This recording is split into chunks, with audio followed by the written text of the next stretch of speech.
Right then, it is chainsaw sharpening time. As you'll see, a little bit dull on the blade there. I'm going to quickly sharpen that one. Round tool to sharpen. Pick these up for about a tenner. Got 3 different sizes.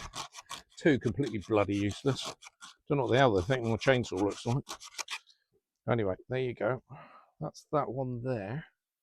Nicely sharpened. Doesn't take much, but there's chains, the sharpening bits on that bit.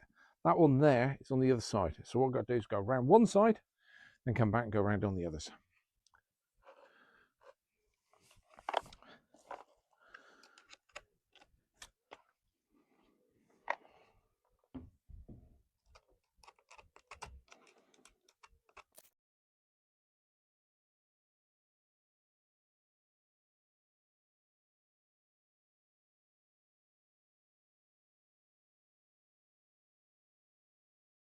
There, gone all the way around. So that should work quite nicely. Now, you will notice I wasn't using gloves. My advice is, if you're worried about your fingers with chainsaws and wearing gloves when you're sharpening them, don't own a chainsaw. Anyway, that one's all sharpened. Wood cutting to come.